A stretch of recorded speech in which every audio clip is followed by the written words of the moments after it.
जो कैसे हैं आप सब। आई थिंक आप सब अच्छे होंगे और I think I am clear Audible and I am clear visible. ठीक है, तो सभी को मैं अच्छा सुनाई दे रहा हूँ और सभी को अच्छा मैं या सभी को अच्छा बोर्ड दिखाई दे रहा होगा कि सर आज हम यूकेरियोट सेल के बारे में, मतलब ये तो बात हमने कर ली है, लेकिन नहीं, मैं आज आपको बताऊंगा कि हमने यूकेरियोट सेल में कौन कौन सी चीजें की स्टडी कर ली है। हमने ये तो जान लिया कि सर यूकेरियोट सेल में कौन कौन सी चीजें प्रेजेंट होती है और किसके थ्रू हम इस चीज की स्टडी कर सकते हैं। ठीक है सर, इतनी बात तो समझ में आती है।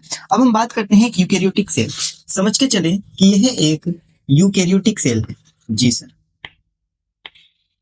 और यहाँ पर ये इसका पाया जाता है कोशिका द्रव्य। ठीक है सर, ठीक है। ये वाली भित्ति कहलाती है हमारे पास सेल वॉल, जो हम पढ़ चुके हैं, और ये वाली कहलाती है सेल मेम्ब्रेन, जो हम पढ़ चुके हैं।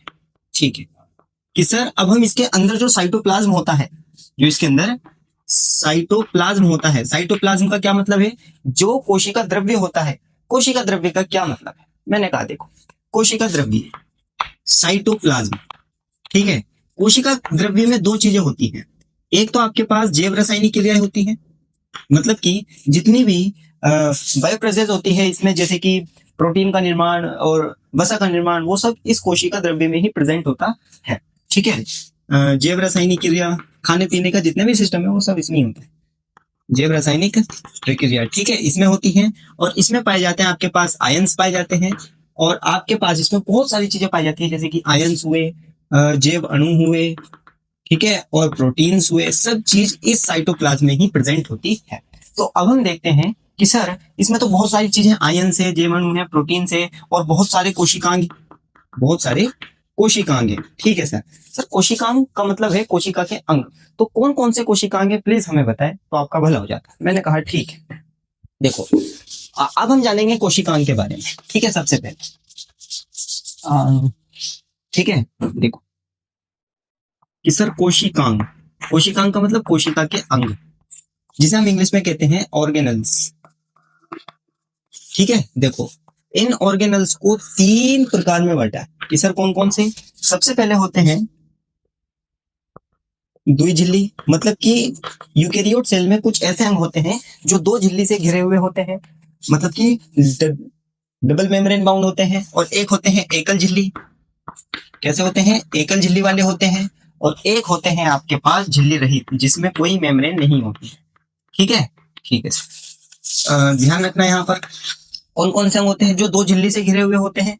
सूत्रकणिका, अरे भाई इंग्लिश में बता। माइटोकॉन्ड्रिया,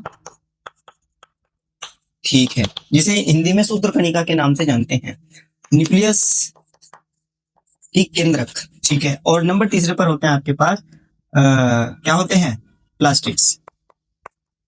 क्या होते हैं? प्लास्टिड्स होते हैं। ठीक है सर। एकल झिल्ली से कौन कौन से घिरे हुए होते हैं कि सर ईआर, जिसे हम कहते हैं एंडोप्लाज्मिक रेटिकुलम, और जिसमें हिंदी का नाम होता है अंतः प्रदीप्तीय जालिका। ठीक है, आगे पढ़ने को मिलेगा, अभी आप ईआर ईआर के नाम से जान सकते हैं। ठीक है। गोल्जी बॉडी, गोल्जी बॉडी को हम गोल्जी काय के नाम से जानते हैं। लाइसोसोम, लाइसोसोम होता है वो, लाइसोसोम। ठीक है। और आपके पास होता है ईआर हो गया, गोल्जी बॉडी हो गया, लाइसोसोम हो गया। ठीक है। और माइक्रो बॉडी होती है, सॉरी, क्या होता है आपके पास? Micro body. और माइक्रो बॉडी होती है, ठीक है, ये ऐसे चीज हैं जो एकल झिल्ली से घिरे हुए रहते हैं। कि सर जो झिल्ली रहित होते हैं, राइबोसोम। ठीक है। राइबोसोम के बाद आता है आपके पास सेंट्रोमियर। ठीक है, सेंट्रोमेयर आते हैं। और नंबर थर्ड ऑफ होता है आपके पास केंद्रिका, मतलब कि न्यूक्लियस। तो ये होता है आपके पास यूकेरियोट सेल में। जो यूकेरियोट सेल में कोशिकांग होते हैं, उसके कोशिका द्रव्य में, वो कोई दो झिल्ली से घिरे हुए होते हैं, कोई एक झिल्ली से घिरे हुए होते हैं, कोई झिल्ली रहित होते हैं। ठीक है। तो अब हमें इन्हें डिटेल में स्टडी करनी है, हर एक ऑर्गेनल्स की अलग अलग तरीके से। ठीक है। और बोर्ड एग्जाम, नीट लेवल और किसी भी गवर्नमेंट एग्जाम में यहाँ से क्वेश्चन जरूर बनते हैं। ठीक है। साइटोलॉजी है, मतलब जो मैं आपको पढ़ा रहा हूँ साइटोलॉजी, कोशिका के बारे में बता रहा हूँ। मतलब कि ये सारी चीजें हमारी सेल्स के अंदर पाई जाती हैं। अगर मैं अपनी यहाँ की एक सेल्स निकालू अपने हैंड की, और उसे मैं माइक्रोस्कोप के नीचे रखूँ, तो मुझे पता चलेगा कि कोई दो झिल्ली से माइटोकॉन्ड्रिया, न्यूक्लियस, प्लास्टिड्स, ठीक है, ER, Golgi body, lysosome, microbody, ribosome, centromere और न्यूक्लियस, ये केंद्रिका होती है।